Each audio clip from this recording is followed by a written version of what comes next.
Kyle Elliott. Welcome to the Human Capital Innovations Podcast. Hi there. Thank you so much for having me. I'm excited to be here. Yeah, I appreciate you taking the time amidst your busy schedule to have this conversation. And today we're going to be talking about this current COVID situation and all the surrounding anxieties and uncertainties that accompany that. And, particularly as people are more socially isolated, what we can do both individually, but also, more within a work context to create more connection and stability for people, but also given the current situation, a new economics report came out yesterday. The economy has contracted 33%. We've had record levels of unemployment. It's a tough time for people, and so there's really, it's interesting because 4 or 5 months ago we had like record low unemployment rate, and now we have record high unemployment rate. And so just everything that goes along with that for people looking for jobs and employers trying to sift through people looking for jobs. So I think it'll be a really great discussion on all these topics.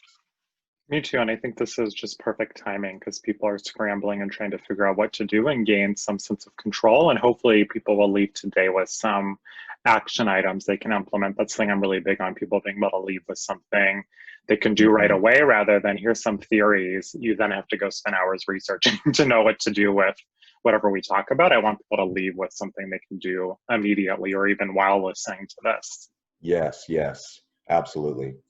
As we get started, I want to share Kyle's bio with the listeners. Kyle Elliott is the career and life coach behind caffeinatedkyle.com. He's also a self-proclaimed Starbucks addict.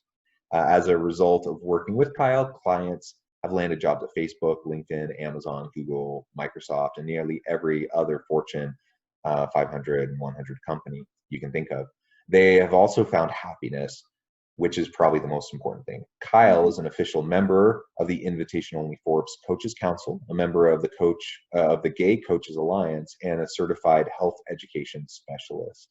And I should also say, Kyle has a Master of Public Administration degree, and I have the same degree. And so kudos, nice. Like it's always fun to find fellow MPAs out there. So that's a cool connection point. And really, I'm not a coffee drinker, but I can appreciate the need for caffeine. I am, my caffeine of choice is Cherry Coke Zero, a cold caffeinated variety. So it's a pleasure being with you. As we get started, any other background information you'd like to share with the listeners before we launch in? Yeah, something that's really important is that what I share when it comes to the job search, when it comes to mental health, whatever it may be, comes not from theory or general ideas, but instead I've spoken with literally thousands of recruiters and hiring managers at the companies my clients are targeting. So when I share ideas around how to update your resume, leverage LinkedIn, network, interview, whatever it may be, it's not just these ideas that pop into my mind, but they're based on these thousands of conversations and then synthesizing them and saying, okay, based on what everyone is saying out there, who is doing the recruiting, who is doing the hiring, what then are the best practices? And that's really how I formulate the feedback I give to clients and the advice I share when doing these interviews. So I think that's really important just as we navigate this, for people to know where the insights they share come from. Yeah, well, thank you. Thank you for that context. That's great. And I think anytime someone has that kind of a professional reach to talk with recruiters to really know, on the ground level, what's actually happening, that's incredible insight. And part of why you provide such great value to your clients as you try to help them prepare. So with unemployment, being so high in this current COVID environment, the job market's more crowded than ever. It's saturated. You have all these very capable, skilled job seekers looking for opportunities. What would you say would be a few tips for how job seekers can really stand out in the crowded labor market, and what can they do to set themselves apart? Yeah, so as you were just sharing, 6 months ago, the economy was doing amazing. Unemployment was super low, and now it's at a record high where I think a quarter, if not more, of people are unemployed and looking for jobs. And that's scary for people. They're going out there and saying, oh my gosh, how do I find a job? And what they do is they just start applying everywhere. They just throw their resume at anything. And I would not advise that. I think that's one of the biggest mistakes as a job seeker you can make. And talking to recruiters and hiring managers, as we just mentioned, you want to avoid that. What happens is these recruiters are looking for a list of qualifications for someone. They want someone who has A, B, C, D, E. And if you're applying to a ton of jobs, you can't showcase how you're a specialist at each of these jobs you look for. So instead, I advise applying to less jobs, narrowing your niche, and showing how you're an expert in those one or two areas. Unless you're applying to a really high level role where you need to be a generalist at the C-suite or something, it just doesn't make sense to just try and spray and pray, as we call it, where you're just spraying your resume everywhere and praying, but instead get really specific with the industry you want, with the function you want, with the type of company you want. So instead of saying, I just want to work in HR at any company in California, say, no, I want to do employee relations. I want to do that at a Fortune 100 company. I want to do that at a company that works in tech. I want to do that in Silicon Valley. So you may be applying to less jobs, but your response rate is going to be way higher because they're looking for that purple squirrel, and that's going to be you. The second thing is, as you're sending out these applications, you want to avoid blending in. That's another mistake people make. They say, this is that great resume template I've seen online, and that's what I should do. And here's how I should write my LinkedIn profile. That's what I should do. And while those can be great training wheels, or they can be a great kind of starting instruction, I want you to go beyond that and say, what are some steps I can take to stand out from every other person out there to make me different? And then building upon that, what's really key, the third piece, is being strategic and intentional with your networking. What happens is people just say, okay, I have this great resume, I have this great LinkedIn. They spend hours and hours on those because they're easy to control. And then what's a little scarier is networking, so people just avoid it.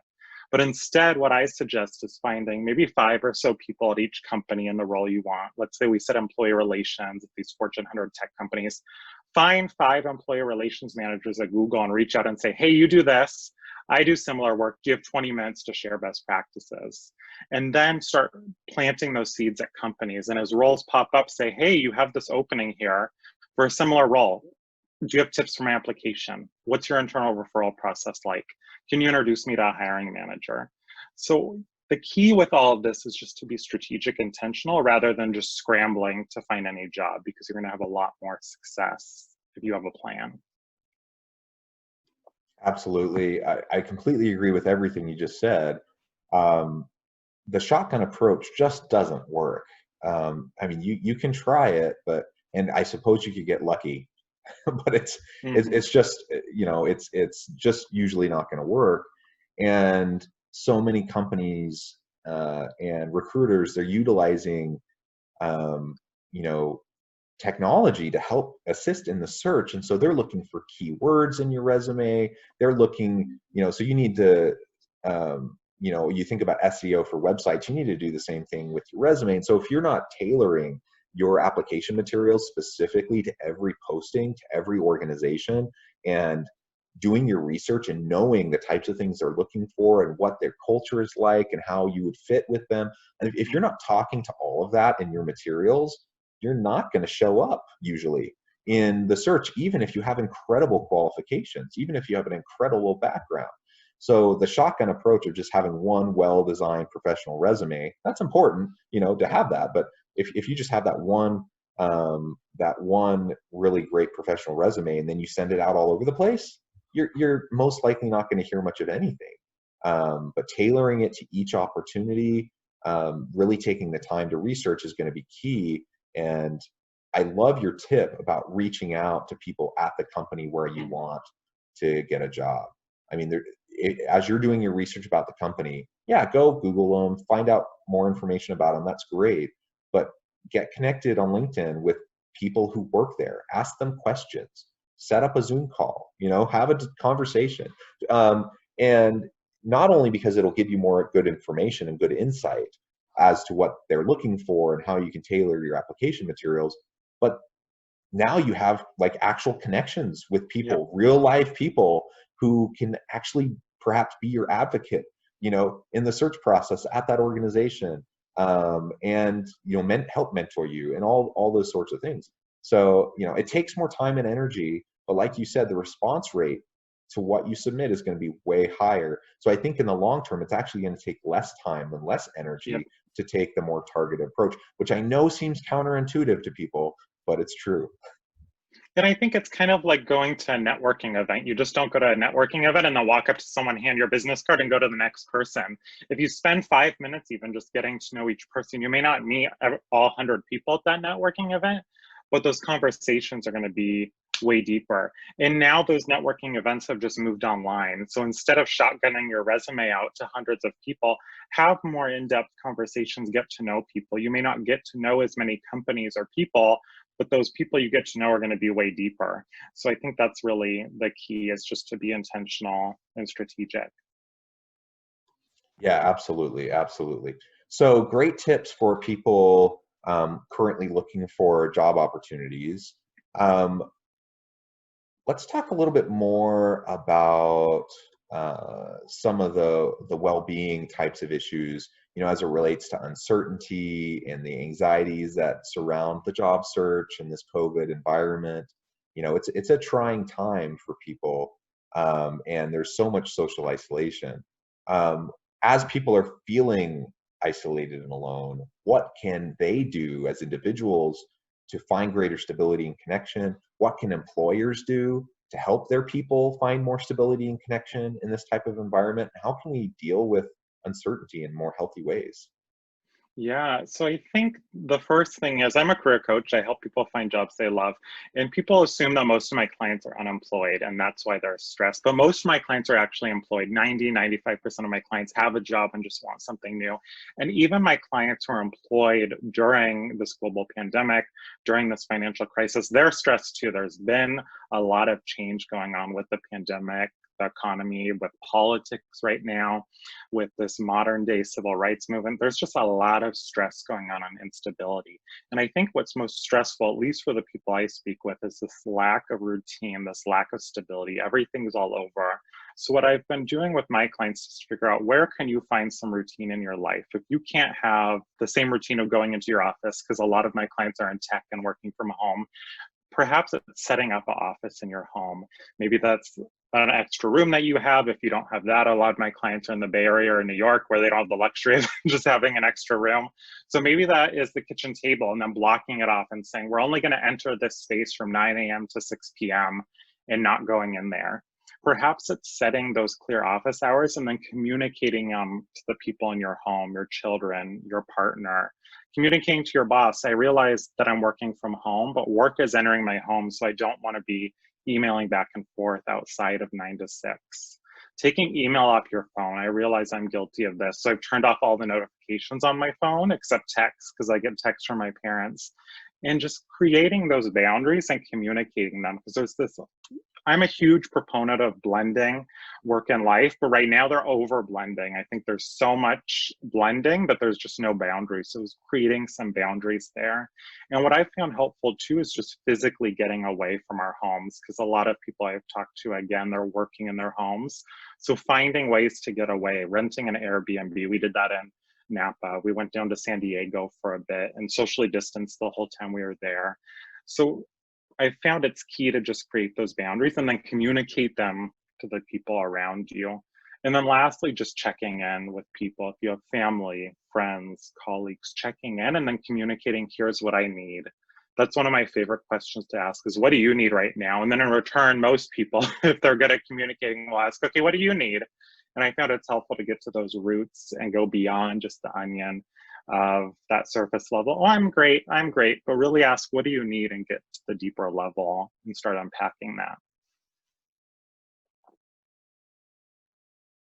I love those tips and ideas. And I think if we can, as managers, as leaders in organizations, if we can just recognize the challenges that people are facing right now, like you mentioned, you know, we have civil unrest around Black Lives Matters and the race relations and systemic inequality in the country. We have Pride Month was in June, and so that's at the forefront of people's mind of LGBTQ plus equality issues. And there's been some Supreme Court decisions that have caused a lot of stress and anxiety for some people. We're in an election year where that's high tensions politically. We're in the middle of a pandemic. Like everything, 2020 has been quite the year, right? So recognizing that and acknowledging that, and then saying, as a manager, as a leader, I'm going to proactively keep the mental well-being, the mental health, and helping my people with their anxiety, their stress.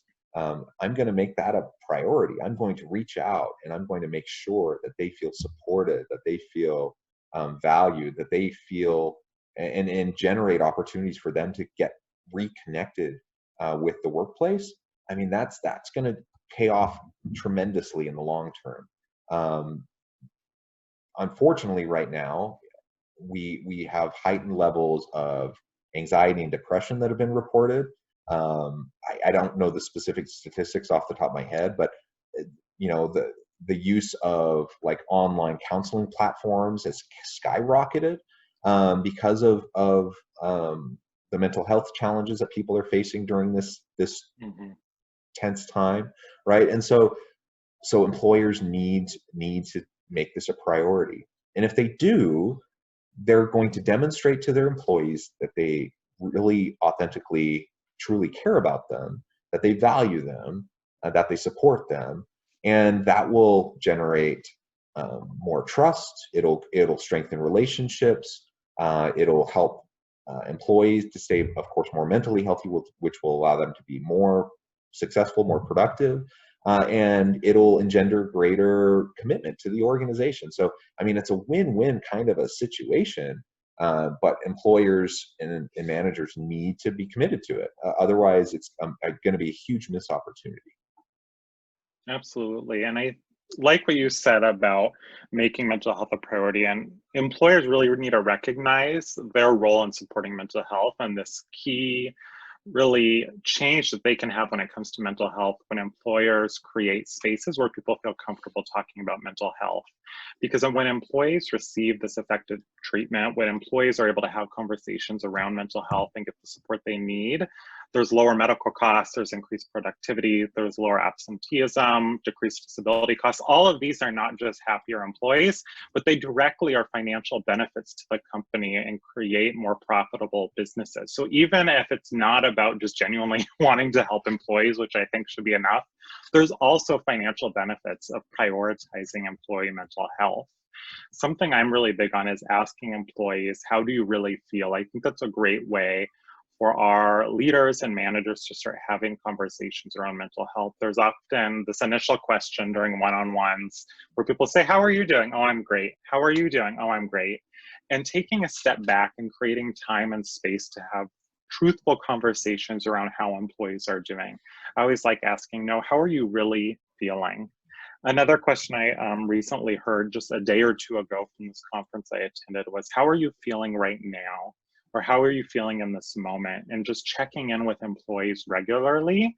And if you're having these difficult conversations, you may have to extend the length of your staff meetings or one-on-ones and make that space and those structural changes so you have more time to check in with employees, especially now that so many people are remote.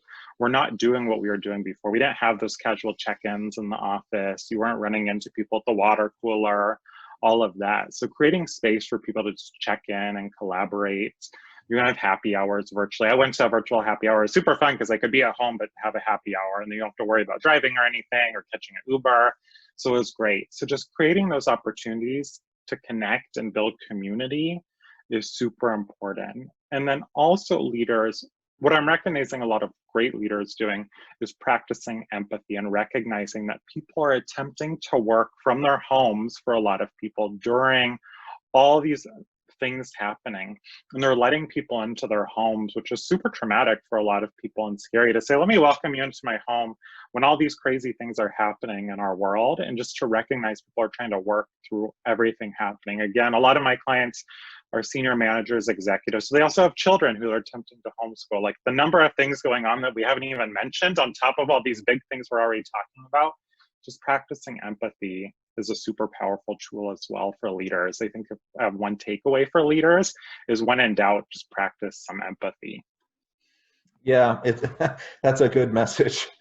Pretty much always treat people with dignity and respect, exercise compassion, try to foster empathy, and focus on people and relationships. I mean,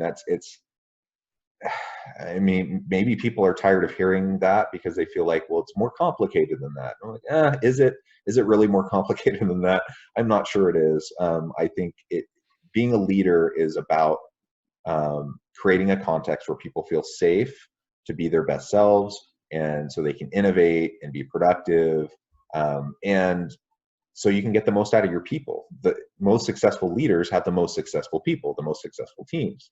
And how do you get the most successful teams? You got to show empathy. You got to treat people with dignity and respect. You got to value them as an individual. You have to let them be their best authentic self. And if you can't, if your workplace is not like that, then you're going to have problems. You just are. And so, it's not rocket science, but it does take intentionality, and it does take a concerted effort, particularly if that's not your traditional pattern, your traditional style. But you can learn it, and it can make a big difference. And people right now need it. People really need it. They need the support, and like we both said previously, I mean, there's so many positive organizational outcomes. So even if you're only doing it for self-interested reasons and trying to make the business case for why is this going to help the bottom line, even if that's your only motivation, which I hope it's not, it still is a no-brainer. Like, you need to be focusing on these areas. Well, this has been a great discussion, as we've talked both about how individuals can better position themselves for future career opportunities, but also what employers can do to help people, their people in this time of uncertainty. As we wrap up our discussion today, I'd love for you to share any final thoughts that you might have, but also share with the listeners how they can get connected with you, how they can learn more about you, and reach out if they need help in any of these areas. Yeah, we've covered a lot today, but I think that empathy piece is really key. And it is that simple. When things go complex, I think it's easy to want to find some revolutionary solution, but at the end of the day, that empathy can get you so far. And I think it can be complex with all these things going on, to remember empathy, and how can I show compassion and dignity, respect for the people I'm working with who are going through so many different complex crises at the same time. I would love to continue this conversation with anyone who is interested. You can find me on LinkedIn. I spend a lot of time there. Kyle Elliott with 2 L's, 2 T's. My website as well, caffeinatedkyle.com. Well, thank you, Kyle. It really has been a pleasure. I encourage listeners to reach out to Kyle, get connected with him on LinkedIn, check out his website, find out more about what he's doing. Kyle, you've obviously had great success in your career coaching efforts. And I think it's well worth the investment in yourself to reach out to Kyle, get his help, and land that next perfect job for you, and help some organization to be more successful. So thanks, everyone. It's been a real pleasure. I hope everyone stays healthy and safe, and I hope everyone can find meaning and purpose in their workplace.